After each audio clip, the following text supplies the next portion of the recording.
anh ăn chỉ có tao nấu tại chạy chạm mới chạm ấy rồi mà con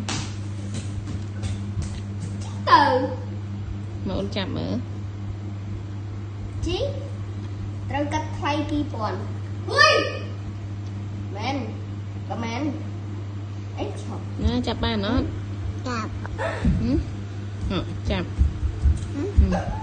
chạm ai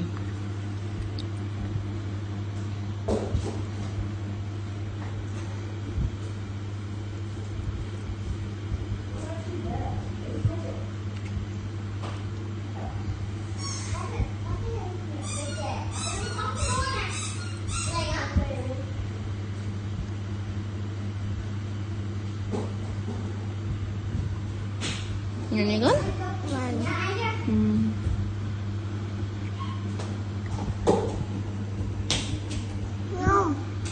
Không.